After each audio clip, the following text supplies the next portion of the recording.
Magandang umaga mga bata. Dumako naman tayo ngayon sa ating AP10 tungkol sa isyong pangkapaligiran. So salik ng produksyon. Makikita natin dyan sa larawan ay ang mga salik ng produksyon. Likas yan, lupa, likas na yaman, entrepreneur capital at paggawa. Ang kasunod ay hilaw na material, produkto, hanap buhay, likas na yaman. At ang kasunod ay ang 65 million Pilipino umaasa sa likas na yaman para sa mabuhay. So, ano mga ang kinabubuhay pang isda at pagsasaka. 20% naman ng gross domestic product or GDP ng Pilipinas ang 2014, 14% ang yamang gubat at 24% naman ang pagmimina. So, ang ating pinagkukuhanan ng yaman at ang pinagkukuhanan natin ng hanap buhay ang turismo.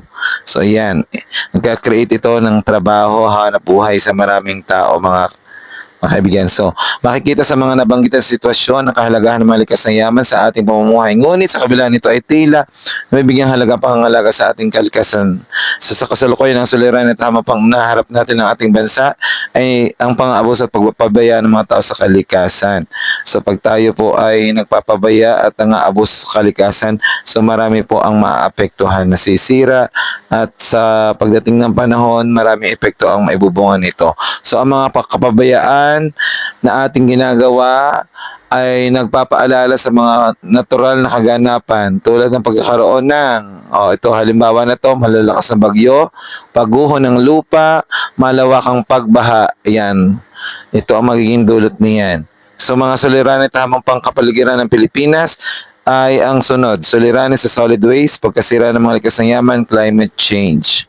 So yan, tatlong yan ang mga suliranin at hamong pangkapaligiran ng Pilipinas. So, ang solid waste, likas na yaman at ang climate change ay nakakaapekto sa atin. Una natin ay suliranin sa solid waste yung mga basura, sa mga tahanan at commercial establishmento, yung mga basura na nakita natin sa paligid, mga nagmumula sa sektor ng agrikultura at pangbasurang hindi nakakalason. Yan po ang mga suliranin natin sa solid waste natin. So, ang sumunod naman po mga kaibigan natin ay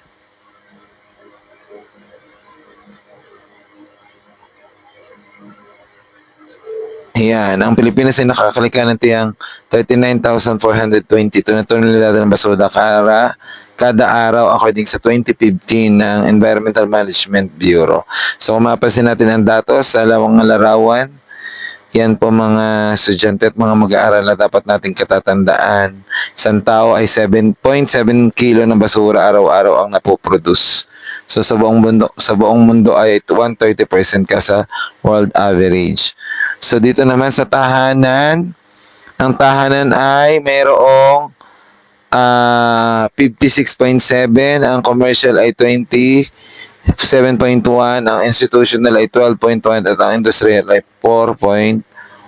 Ang kasunod naman po, ang biodegradable po ay 52.31, ang recyclable ay 27.78 at ang residual ay 17.98 at ang special po ay 91.93%.